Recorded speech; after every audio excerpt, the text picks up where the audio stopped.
The MVP of the NFL is Josh Allen.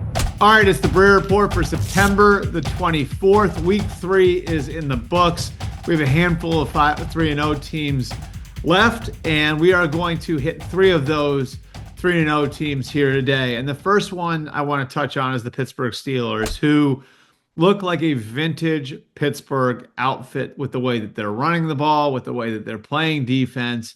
And at the center of the whole thing is ex-Bears first-round pick Justin Fields. And I'm going to tell you here today why I think they should stick with Justin Fields and why I think ultimately whether or not they go to Russell Wilson or not and give him a shot, I think they will wind up finishing the season with Justin Fields as their starting quarterback. And the first reason why is because he already has a lot of support in that building. The coaches like working with him. He's an excellent program fit. Anybody who's been around Justin knows he's very militaristic. Yes, sir. No, sir. Very hardworking. Has always been very popular with his teammates. So from a cultural standpoint, he's a very good fit. The other thing is he's running the offense as Arthur Smith wants him to run the offense, which is a big piece of this. He's contributed in the running game in a very big way. He's helped fuel a running game that really was able to end the game on the Steelers' terms against the Chargers on Sunday. So there's that.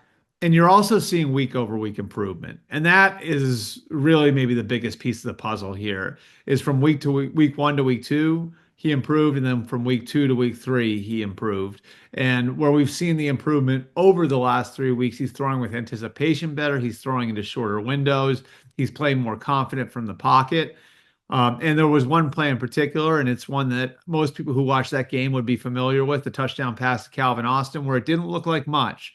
But if you go back and you slow it down, and Tony Romo did this in the broadcast, you'll see that he threw the ball with anticipation, something he really struggled with in Chicago.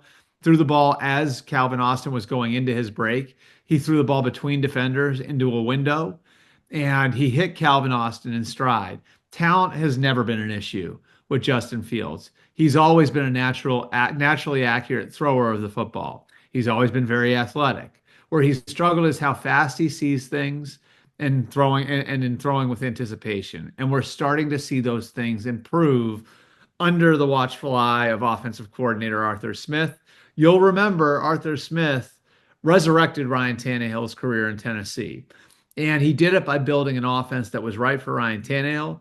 And that offense went to Atlanta with him and now has come to Pittsburgh with him. And Justin Fields is an excellent fit for that offense. So, again, whether or not they give Russell Wilson the shot, I think Justin Fields will wind up being the starter by the end of the year. And it could happen sooner than that. Maybe they don't give Russell Wilson a shot, but Fields has a lot of support in that building, and he has a lot of support in that building for very good reason. He will be the Steelers starting quarterback, in my opinion, by the end of the year. And again, maybe a lot sooner than that. All right, our second topic. And this is maybe being a little bit of a prisoner of the last thing we saw, but Josh Allen and the Buffalo Bills looked outstanding on Monday night. 47-10 over the Jaguars. Really, since halftime of the game against the Cardinals, they trailed against Arizona at home in week 1. They came back and blew through the Cardinals in the second half. They beat the Miami Dolphins in Miami on a Thursday night, 31-10, and then they come back home for a Monday night game and they blow the Jaguars' doors off, 47-10. That is an incredible level of dominance. And that's two teams in the Jaguars and Dolphins that have been in the playoffs very recently. The Jaguars were in the playoffs in 22. The Dolphins were in the playoffs in 23. And, against the Dolphins, it happened even before Tua got hurt. Against the Jaguars, right from the jump, they were the better team. It was very, very clear. And I think through 3 weeks, and again, this is a very small sample size, the MVP of the NFL is Josh Allen. And the reason why is because he's playing a different game without Stefon Diggs there. Again, this is nothing against Stefon Diggs, but when I talked to Josh about this a few weeks back, he brought up the fact that every player is alive in every route now. So when he goes out there, whether it's 4 guys or 5 guys running out into the route, all of those guys are alive on every play. He's not having to look over in one direction every 3 or 4 snaps. And you see a quarterback now who's able to play point guard, who's able to take the layups more consistently. And when you add that to the spectacular ability he's got to get the ball down the field, the spectacular ability he's got to make plays off schedule, and the spectacular ability he's got to make plays with his feet. He is about as dangerous a quarterback as there is in the NFL, right there with Patrick Mahomes. Again, I would say right now he's the second best quarterback in the NFL, the leader in the clubhouse through 3 weeks. It's early for league MVP. And you see Buffalo playing a team game on both sides of the ball. For the reasons I mentioned on offense, again, because everyone is involved. Keon Coleman scored a touchdown. Dalton Kincaid was really involved. Dawson Knox got involved. James Cook is a big part of the equation on offense. And then it's sort of like a no-name defense that they've got.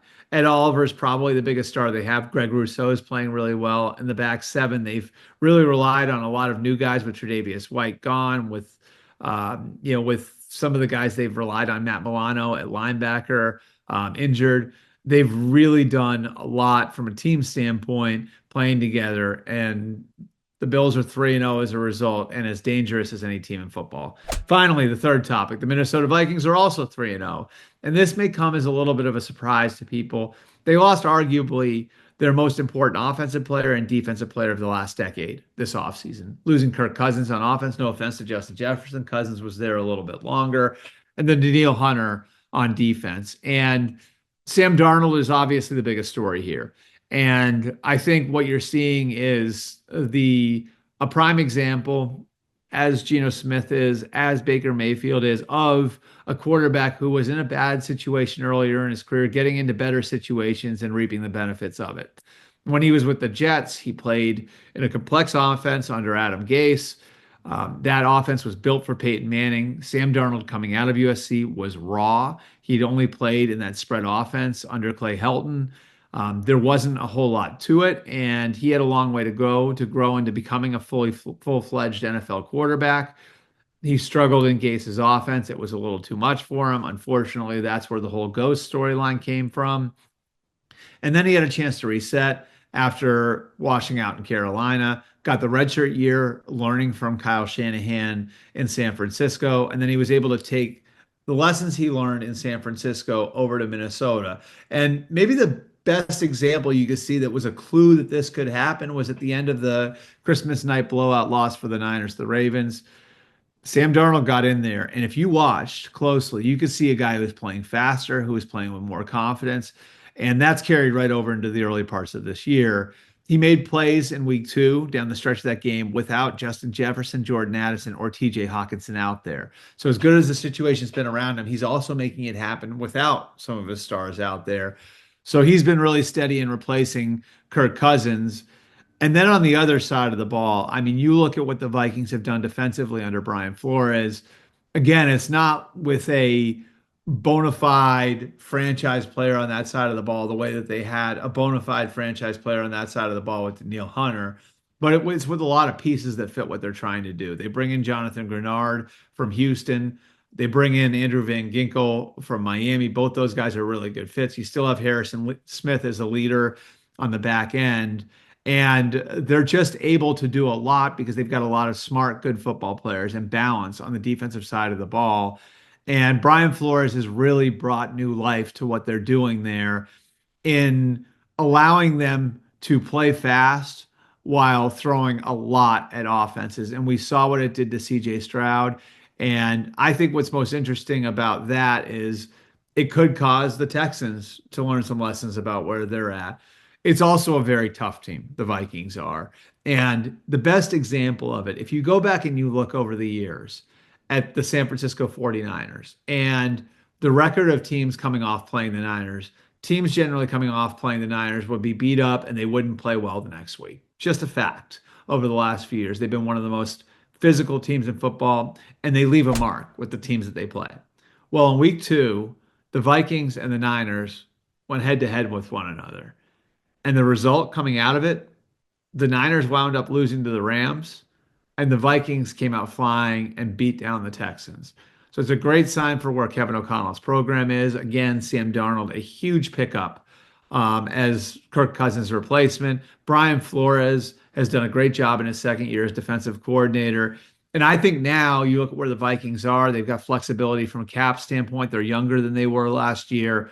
This is really setting up for the Vikings to be a really good team for a really long time, whether Sam Darnold or JJ McCarthy is the quarterback. I'm not going to say it doesn't matter, but they've proven they can win with multiple guys. And Kevin O'Connell, Brian Flores, and that staff have become masters at maximizing the talent that they have on hand.